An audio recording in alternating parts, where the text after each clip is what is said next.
silent film era had numerous talented stars and dedicated actors, but the actors aren't the only ones who deserve the limelight. Amongst the many inventors who were responsible for making silent films and the films being produced now, William Fraser Green and Kennedy Dixon were quite responsible for making these films happen. With Fraser Green experimenting with celluloid film for displaying motion pictures, he was able to create a chronophotographic camera in 1889 that was capable of taking 10 pictures per second when using celluloid film. Along with Fraser Green, Dixon, who was an employee of the famous inventor Thomas Edison, designed the kinetographic camera in 1891 and shot with sprocketed magnetic film. This film provided a more convenient and faster way of jumping to the next frame and allowing time for the frames to be fully exposed.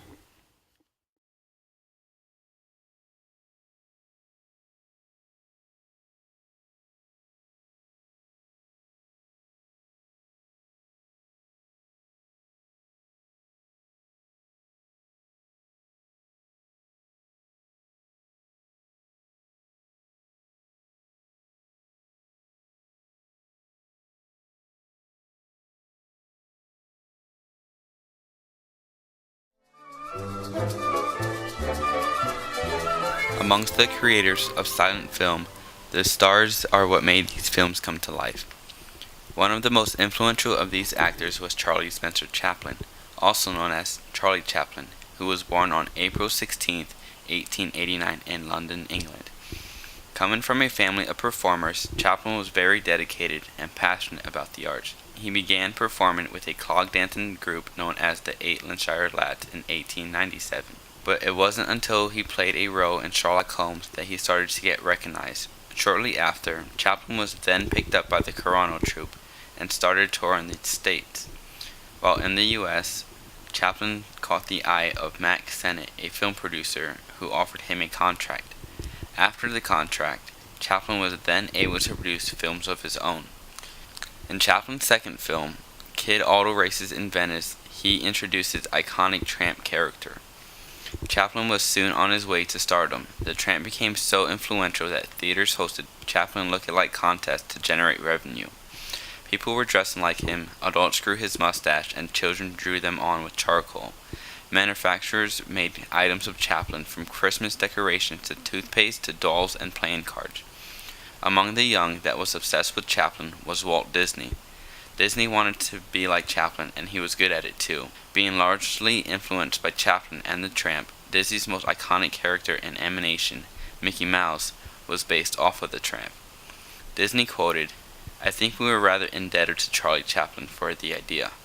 We wanted something appealing, and we thought of a tiny bit of a mouse that would have something of the wistfulness of Chaplin, a little feller trying to do the best he could." In 1931, Time magazine stated, "Like Charlie Chaplin, Mickey Mouse is understood all over the world because he does not talk." Because the Tramp was globally renowned, Chaplin also became influential of foreign cinema, predominantly in France and Italy. Jean Renoir, a well-known filmmaker in France, paralleled many of his movies with those Chaplin had made. Even the greatest Italian filmmaker, Federico Fellini, followed similar storylines that Chaplin had produced.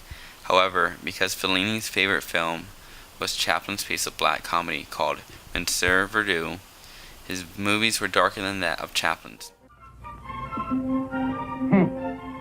Just as I thought. Phony. Fake. What? Glass, you silly ass. Glass.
October 4th of 1985, another famous silent film star was born.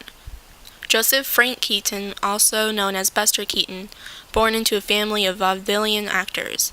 Legend has it that at the age of 6 months, Keaton fell down a flight of stairs and magician Harry Houdini then scooped up the child and turned to the boy's parents and said, "What a buster," thus giving him the nickname Buster Keaton. By the age of 3, his parents Joe and Myra Keaton incorporated little Joseph into their performances, but it was here when he developed his signature deadpan expression. These performances were key to developing Buster Keaton into the actor he became. However, by 1917, the family act was broken up due to Joe's drinking. By the time Keaton moved to Hollywood, where he played part in a film, Butcher Boy, starring Roscoe Arbuckle, Arbuckle gave Keaton a 2-year apprenticeship, and during this time he learned the process of movie making. When his apprenticeship ended, Keaton was beginning to produce films of his own by 1920.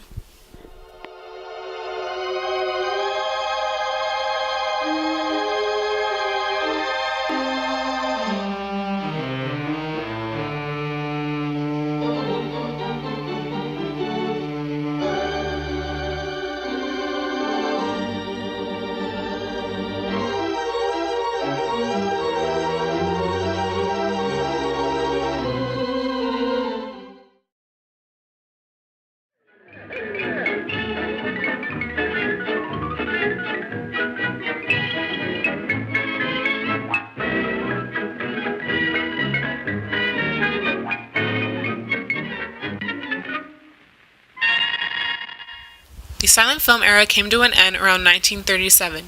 That wasn't necessarily when sound motion pictures started. Although sound motion pictures, also known as talkies, were first introduced in 1927, the transition from silent films to talkies wasn't instantaneous because many silent films were being produced at the time, and it wasn't until 10 years later that motion pictures with sound started going into production. The first feature-length sound motion picture was The Jazz Singer, which was released on October 6, 1927. These films gained more profit for production companies and people were more interested in them, which signaled the end of silent films. I'm going to stage, with this show. I'm going to sing it jazzy. Now get this.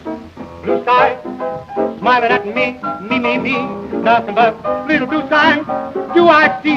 Do. Bluebird singing a song. Nothing but little bluebird all day long.